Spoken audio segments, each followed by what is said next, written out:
En la clase anterior hemos dado inicio a nuestro estudio sobre el volumen 2 de Historia de la Sexualidad, el uso de los placeres, y nos concentramos básicamente en la introducción, en la que Foucault reflexiona sobre las modificaciones que él mismo ha introducido al proyecto Historia de la Sexualidad después de que se ha operado en su analítica del poder un cambio, el abandono del modelo bélico y la adopción del modelo gubernamental.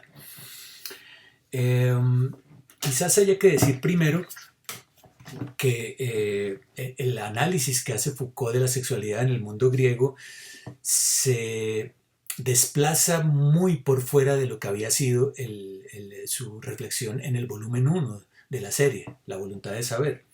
Nosotros los modernos, decía Foucault en La voluntad de saber, hemos llegado a creer que la sexualidad es la expresión de nuestra individualidad, reflejo de unas características personales que nos definen como individuos.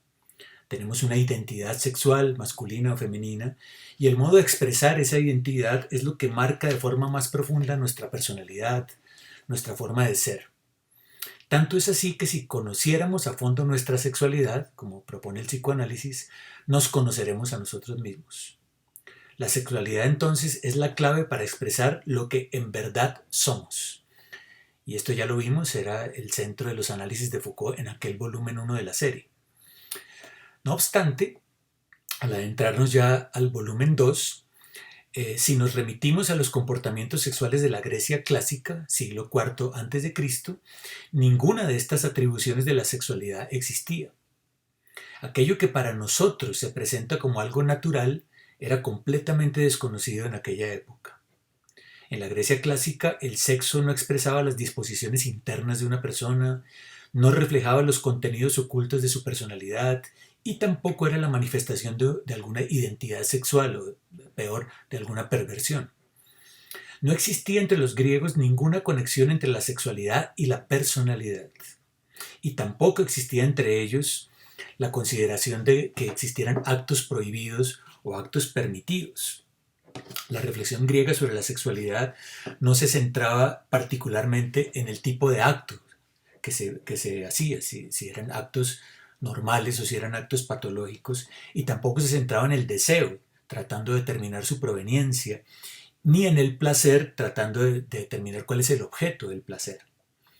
La cuestión no era qué deseos, qué actos y qué placeres, sino con qué fuerza nos dejamos llevar por los placeres y por los deseos, nos dice Foucault en la página 42. Más aún, a diferencia de la sexualidad moderna, los griegos no distinguían a los individuos según fuese su sexo, masculino o femenino, ni según el tipo de objeto al que se dirige su deseo, si es un deseo homosexual o algo así, y tampoco por el tipo de acto que se realice, si es normal o patológico. Foucault dice que la reflexión griega sobre los actos sexuales era fundamentada en que tales actos eran interrogados según la polaridad masculino-femenino, pero esto nada tenía que ver con el sexo, sino con el rol que ocupan los actores que intervienen en una relación sexual con independencia total de su sexo anatómico. Ya lo veremos en un video más adelante sobre esto, los afrodisías, los actos sexuales. En esos afrodisías habrá un personaje principal que ocupa el rol activo y otro personaje secundario que ocupará el rol pasivo. Foucault es muy claro a este respecto cuando dice que los afrodisías forman parte de una moral de los hombres, hecha por y para los hombres, dice en la página 46 del uso de los placeres. El hombre es definido por su actividad y la mujer por su pasividad. Y esto es así, según decía Aristóteles, por naturaleza. Lo cual no significa, y este es el punto que le interesa a Foucault, que existiese en los griegos una sexualidad masculina y una sexualidad femenina, como era el caso, ya lo vimos, con el dispositivo moderno de la sexualidad. Con todo, Foucault reconoce que el sistema ético de los griegos viene ligado a lo que hoy llamaríamos una sociedad machista, en la que la parte activa es el hombre adulto y libre y la parte pasiva son no solo las mujeres, sino también los muchachos y los esclavos. Ya esto lo iremos viendo a medida que vayamos avanzando en nuestra reflexión. El argumento de Foucault entonces es que no era solo la pasividad el problema de los afrodisíacos en el mundo griego clásico, sino también y tal vez sobre todo el exceso en los actos sexuales. Y es que el placer, según Foucault, desencadena una fuerza, una energía que fácilmente se desborda, que puede pasar al exceso. Y esto no solo referido a los placeres sexuales, sino también a los de la comida y la bebida. Ya decíamos la vez pasada que los afrodisíacos tienen que ver con los placeres, pero no solo con los placeres sexuales, sino con todo tipo de placeres corporales, con los placeres de la mesa y con los placeres de la bebida. En este caso Foucault habla de exceso, porque para el pensamiento griego clásico este tipo de placeres, que son comunes al hombre y al animal, son vistos como inferiores en su calidad. No es que sean vistos como malos, no es que tengan que ser suprimidos. Deben ser, sin embargo, controlados, o mejor, bien usados. Y por eso estamos hablando en este libro del uso de los placeres. Los placeres serán objeto de problematización en la medida, dice Foucault, cito, que la cuestión moral será la de saber cómo enfrentar esta fuerza, cómo dominarla y asegurar su conveniente economía. Fin de cita de la página 50. Y agrega en la página 51, cito, los platillos, los vinos, las relaciones con mujeres y muchachos constituyen una materia ética análoga. Ponen en juego fuerzas naturales, pero que siempre tienden a ser excesivas. Y unas y otras plantean la misma cuestión. ¿Cómo se puede y cómo se debe servirse de esta dinámica de los placeres, de los deseos y de los actos? Cuestión de buen uso. Fin de cita de la página 51 y este pues será la temática general del libro, del volumen 2 y en particular de este primer capítulo. La pregunta entonces de cómo hacer uso de los placeres es la pregunta por lo que Foucault llama el modo de sujeción. ¿A qué debo sujetarme para tener control sobre los placeres, tanto desde el punto de vista del exceso como desde el punto de vista de la pasividad? Para el pensamiento griego clásico no se trata ya de un asunto de religión ni de obediencia a un código de leyes. Se trataba más bien de instaurar consigo mismo una relación de dominio propio. Se trataba de gobernar los afrodisíacos, de someterlos a unos principios de acción moral que se aprendían en la relación con un maestro. Entonces, no se trataba de someterse a la voluntad de Dios a través de la obediencia a un director de conciencia, como es el caso de la experiencia cristiana de la carne, que veremos más adelante en este curso. Pero tampoco se trataba de someterse a un código médico o psicológico que determina lo normal y lo patológico, como ya veíamos en el volumen 1. Para el pensamiento griego clásico se trataba más bien de que el individuo se sometiera voluntariamente a una serie de reglas calculadas de prudencia, que es lo que Foucault llamará la cresis. Es decir, se trata de la puesta en práctica de unas estrategias que no eran universales, sino que variaban según fuese la edad del individuo, su estado de salud y su condición social. Era pues una cuestión de frónesis, como diría Aristóteles, una cuestión de saber práctico, que se aprende a través del ejercicio, de las técnicas. Foucault habla en este caso de 3 principios rectores o 3 estrategias fundamentales, que los cita en la página 53. Estrategia de la necesidad, estrategia del momento oportuno y estrategia del estatuto, que voy a considerar enseguida. El deseo que lleva al placer del acto sexual es como el hambre que incita el deseo de comer o la sed que incita al deseo de beber. Los griegos no se proponen eliminar estos deseos y placeres, como luego lo haría el cristianismo. Cuando el cuerpo me pide algo de Venus, dice Foucault en la página 54 citando a Jenofonte, no conviene negárselo. Al contrario, se trata de elaborar una estrategia de prudencia que permita mantener la necesidad que aviva el deseo en lugar de caer en la intemperancia. Hay que aprender a temperar los deseos. Hay que enseñarles el mejor modo de mantenerse vivos sin que ardan, en lugar de someterlos a un código o de ser sometido por ellos, de caer en la trampa de la necesidad. Página 55. Sócrates fue el gran maestro de este arte, pues según Jenofonte, cito, no comía sino lo que era menester para hacer de la comida un deleite. Página 56. La segunda regla de prudencia o estrategia, como la llama Foucault, es la del momento oportuno, el kairos, momento que variará de individuo en individuo, si es joven o si es viejo, por ejemplo, o según las estaciones del año, o el modo en que el cuerpo se adapta a estos cambios del clima, o también puede depender de los momentos de las estaciones, pues. La pregunta es, ¿cuándo, en qué momento oportuno, kairos, es más conveniente para el cuerpo tener relaciones sexuales? Esta era una pregunta exactamente equivalente a cuándo es mejor para el cuerpo comer o beber y en qué medida, los afrodisíacos. Los médicos griegos proponían consejos prácticos para esto, atendiendo, insisto, a la constitución individual de cada persona, en lugar de apelar a unas normas universales impuestas de la misma manera para todo el mundo. Importancia entonces del buen momento, del kairos para el acto sexual, atendiendo a lo que mejor conviene al cuerpo.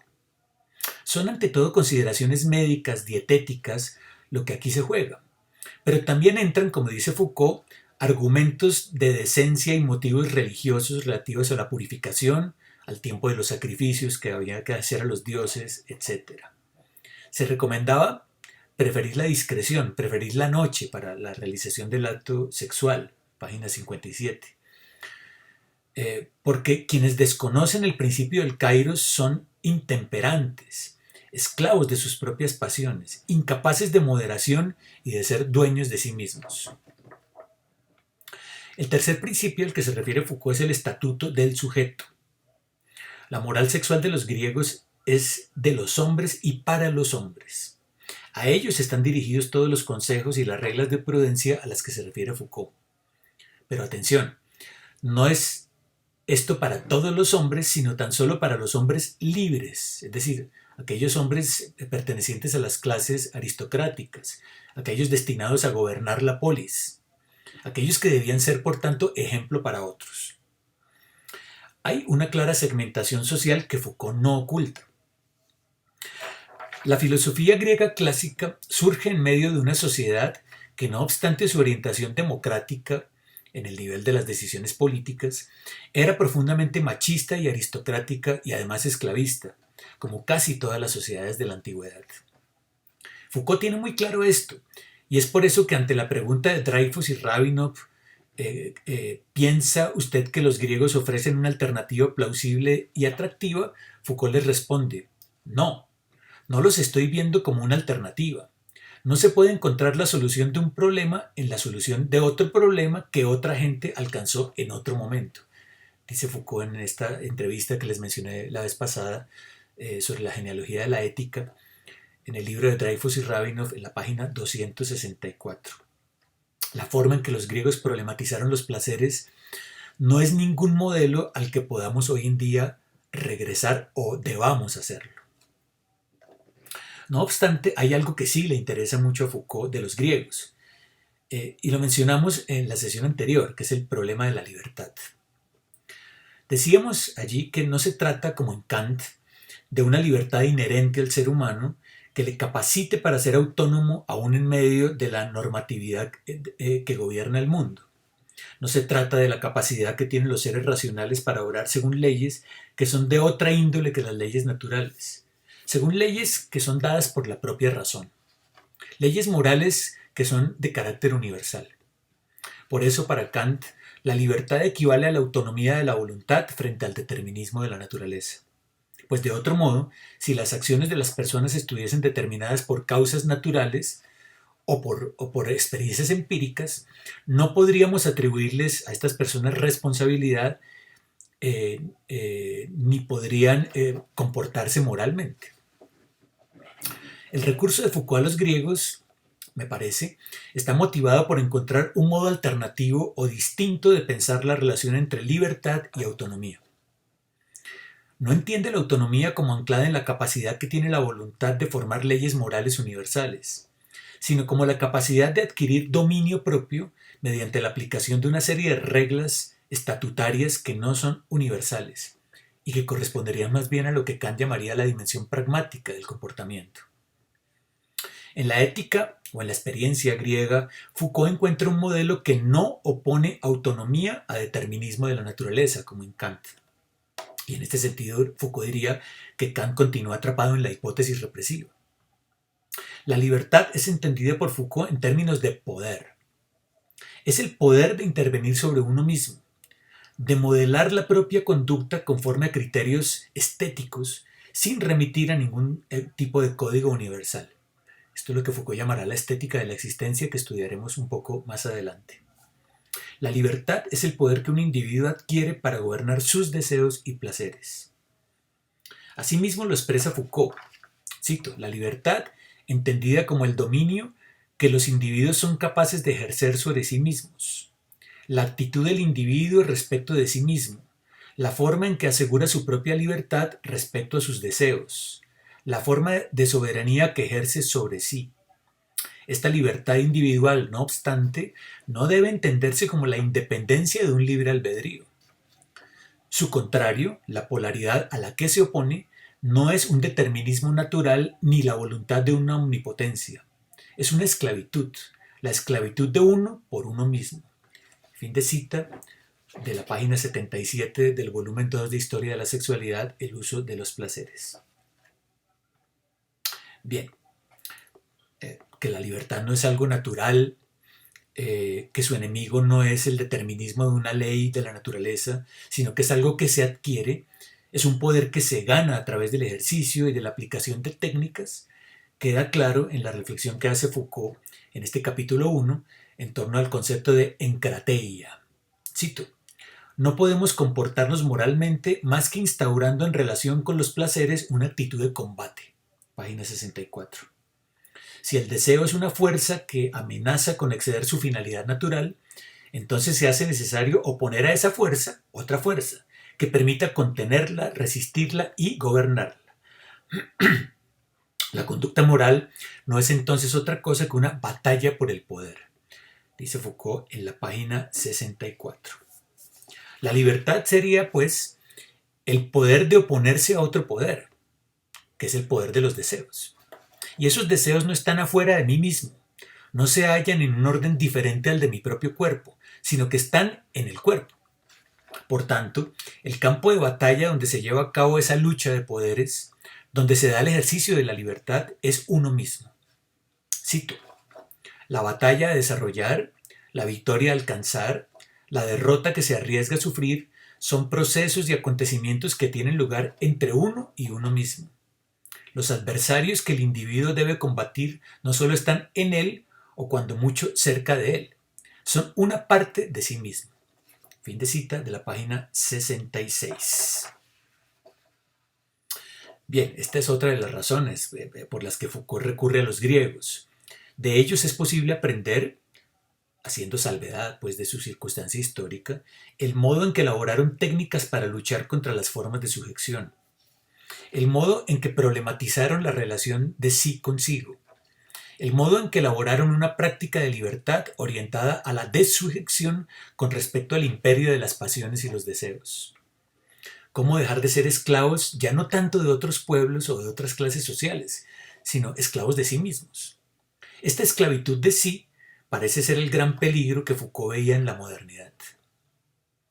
A Dreyfus y Rabinoff, en la entrevista que hemos estado mencionando, les dijo lo siguiente, cito: la elección ética política que debemos hacer cada día es determinar qué es lo peligroso y no qué es lo bueno y lo malo. Fin de cita, página 264. Y tal vez el gran peligro de la actualidad ya no es tanto la dominación ni la explotación, sino la sujeción, dirá Foucault entonces en esa entrevista. Cerremos, por tanto, el círculo de nuestra reflexión y volvamos a este esquema de los 4 elementos que mencionábamos ya desde la clase anterior.